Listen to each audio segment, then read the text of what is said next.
I did rewatch Collingwood's loss against Freo. Unbelievable. I can't believe I've done that.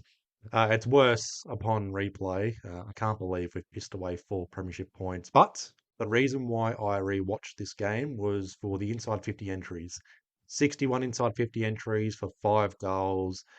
It was ugly. It was brutal. Missed opportunities. The fourth quarter was just, it was a choke job, to be brutally honest. We bottled it, missed set shots clearly, but inside 50 entries got worse in the final quarter. I don't think it was a matter of Freo intercepting well.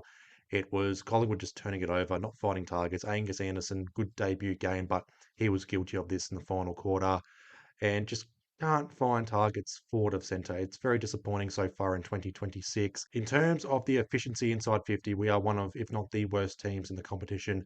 I'll have to compare the pair in terms of team stats and rankings for that. But I can guarantee this, and this is what I looked up as well. Bottom three performances in terms of inside 50 entries or efficiency inside 50. Collingwood has the worst performance in terms of efficiency inside 50, and that was from Friday nights against Freo, 23%. Collingwood's 33.3% against Brisbane, the third worst in the competition so far.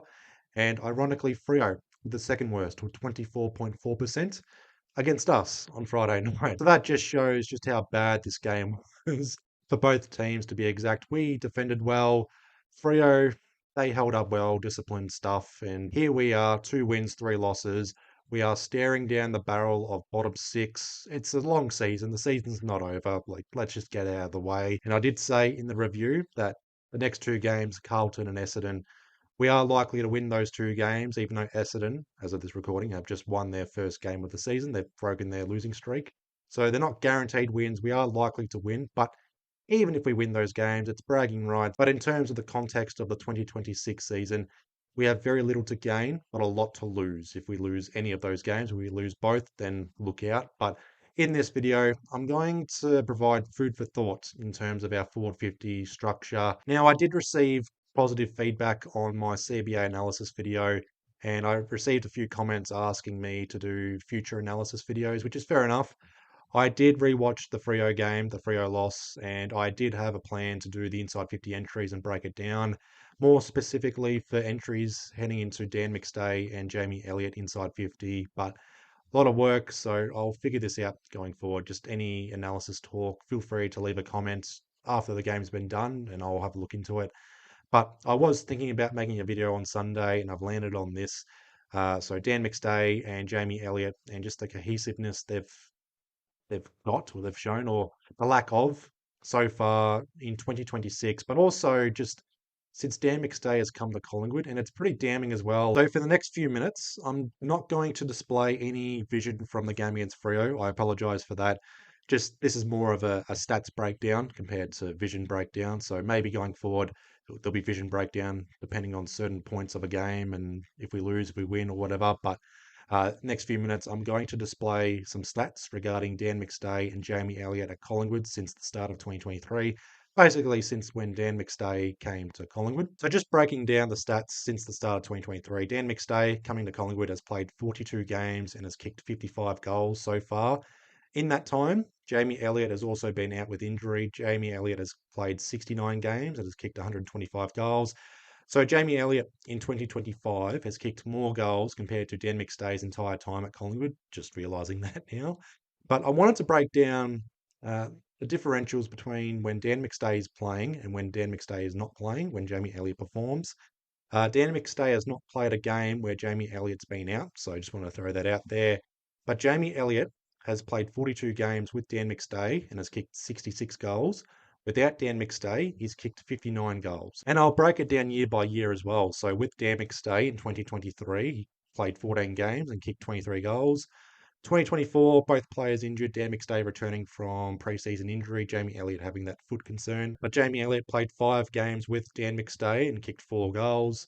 2025, the big one, 18 games with Dan McStay, kicked 34 goals. But last year, played just 7 games without Dan McStay and kicked 26 goals. Unbelievable stuff. Nearly 4 goals a game without Dan McStay. 2023, though, 10 games without McStay with that finger injury, 16 goals. There was the grand final without Dan McStay, but he didn't kick a goal. 2024, 10 games without McStay, kicked 17 goals. Bit of a nothing year for both players, just returning from their injuries, thankfully.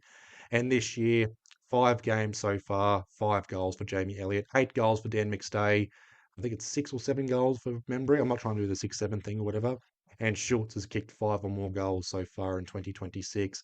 So we don't have someone that's prolific in terms of kicking goals in 2026, but it is pretty damning, the differentials for Elliott, the ratios. He's kicked over 2 goals a game without Dan McStay, and his ratio with Dan McStay is about 1.5 goals a game. And last year, I'll break it down even more, 18 games, 34 goals with McStay, 7 games without McStay, and 26 goals. Now, about that, on Anzac Day, Dan McStay got injured in the third quarter. Elliott kicks 3 goals when McStay was subbed off. So technically, I will be technical on this one. He's basically kicked half of his goals when McStay's either been out of the side or injured on the bench. And I would have to look at the other 31 goals where Elliott's kicked it with McStay in the squad and see where McStay was. Was he on the bench? Was he up the ground? Was he in the forward line? You name it. But you can tell year by year, Elliott, without McStay, improves. I did a breakdown of the times that Jamie Elliott has kicked 4+ goals in a game since the start of 2023 with McStay in the side or on Collingwood's list.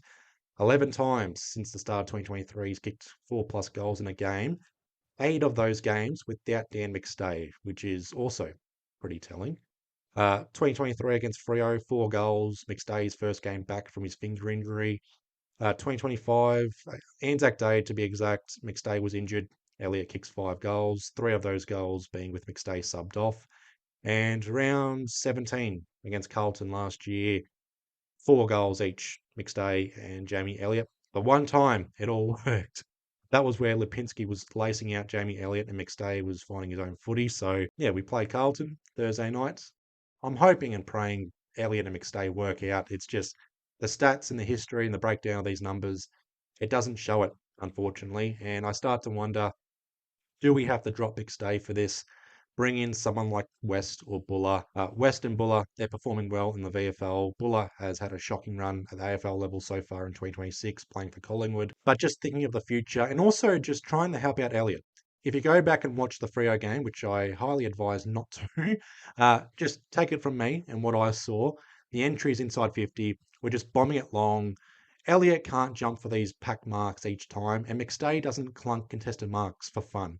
In a one-on-one or a 2v2, he can, and he showed that against Freo. But it's just, yeah, what do we do about this? I know Jamie Elliott came out yesterday morning and said that the team had a meeting just to vent their frustrations, more specifically the midfield and forward line. The back line had their own meeting, but I think it was the back line talking shit about the others. What more can the back line do? But hopefully, hopefully something comes from that meeting and hopefully something comes from this video and hopefully the coaching staff, people at Collingwood internally are looking at this, not my video, but just Dan McStay, Jamie Elliott, the form, the inside 50 entries, just everything. I made a video a few weeks ago discussing the key forwards. Again, my opinion is I would rather go with West and Buller just for the future. And obviously we'll look at Ben King in free agency, so include him in 2027. But Charlie West and Jack Buller together, they can provide something. They can work together better compared to McStay and Membury. Yeah, it's not calling for dropping Membury. I know that's going to be a conversation later on in the season, most likely. McStay, Elliott, I wouldn't drop Elliott. It's just, yeah, the forward 50 entries does not help Jamie Elliott. He's trying his best. It's just the entries inside 50 are a major contribution into why Elliott's output so far in 2026 has dropped off massively. But it has been disappointing to see Jamie Elliott not be the same. Jack Gunston had a massive 2025. He's continuing on in 2026. Jamie Elliott, massive 2025, has not continued on so far. But I still think there's hope for Elliott to bounce back. Obviously, again, the inside 50 entries, but Jamie Elliott, when he has that opportunity, he will take it. So have faith, Collingwood fans, in Jamie Elliott. I don't think he's going to be dropped. I don't think it's a case of Elliott out of form. He's trying his best. I can see that. But to be fair, Buller was trying his heart out in his first 2 games and he just couldn't contribute. So, yeah, it's a bit of a watch for now. And just lastly as well, for anyone that's thought, oh, we shouldn't have given Elliott that 2-year extension, we should have kept Mycheck. 96 goals were kicked from Elliott and Mycheck last year, 308 goals in total, just over 30% of it. So, yeah, we can't have both players walk out of contracts, having contributed to 30% of our goals. Elliott, 60 goals. Mychek, 36. Membry kicked 30 plus, I believe. I have to double check. And McStay and Bobby Hill played half a season, kicked 20 plus goals, or 19 or 20 goals, whatever. Top five: Elliott, Mychek, Membry, McStay, and Bobby Hill. Elliott staying on. Mychek's off to Melbourne. Membry's been solid so far. And McStay, half a season out. And Bobby Hill, half a season out. So, yeah, I'd rather going forward we have some key forwards or someone or a duo or whatever, just kick a bag, kick lots of goals and continue on. Not a one season wonder sort of thing, and playing a full season and then some as well. But yeah, this video is a bit all over the shop, so I'll leave you guys all to it. What are your thoughts on the forward line, the forward 50 entries, everything few and far between? Would you drop someone like McStay or Elliott, give him a rest or whatever? Who would you bring in? Just what are your solutions? But besides that, I'll leave you guys all to it. I hope you guys had a good weekend. Please be well, please be safe, and I'll see you guys Tuesday night for the preview of the Carlton game. Up the Pies.